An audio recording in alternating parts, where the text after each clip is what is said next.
رد الأسطورة الفرنسية زين الدين زيدان على عرض نادي الهلال لتدريب الفريق الأول لكرة القدم بشكل رسمي، وزيدان البالغ من العمر 50 سنة لا يرتبط بأي فريق منذ الرحيل عن القيادة الفنية لنادي ريال مدريد الإسباني في يونيو 2021. اقرأ أيضا: هل ينتقل ميسي إلى الهلال؟ مفاجأة بن طلال والخليف يعلنها رسمية. وخلال مسيرته التدريبية مع ريال مدريد حقق الأسطورة الفرنسية إنجازات تاريخية، أبرزها التتويج بلقب دوري أبطال أوروبا 3 مرات متتالية، بالإضافة إلى 10 بطولات أخرى في الدوري والسوبرين المحلي والقاري وكأس العالم للأندية. وفي هذا السياق أعلن الإعلامي الرياضي عبد الرحمن الفريحي تقديم الإدارة الهلالية برئاسة فهد بننافل عرضا رسميا إلى زيدان في اليومين الماضيين لخلافة المدير الفني الأرجنتيني رامون دياز. وكشف الفريح عبر حسابه الرسمي بموقع التدوينات القصيرة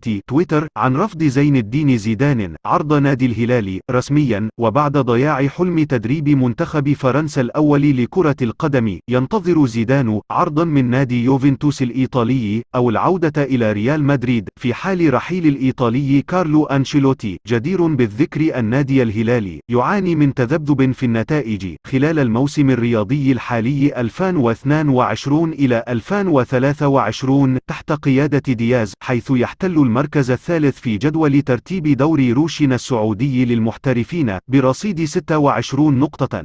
في نهاية الفيديو لا تنسوا دعمنا من خلال الاشتراك في القناة ووضع لايك للفيديو.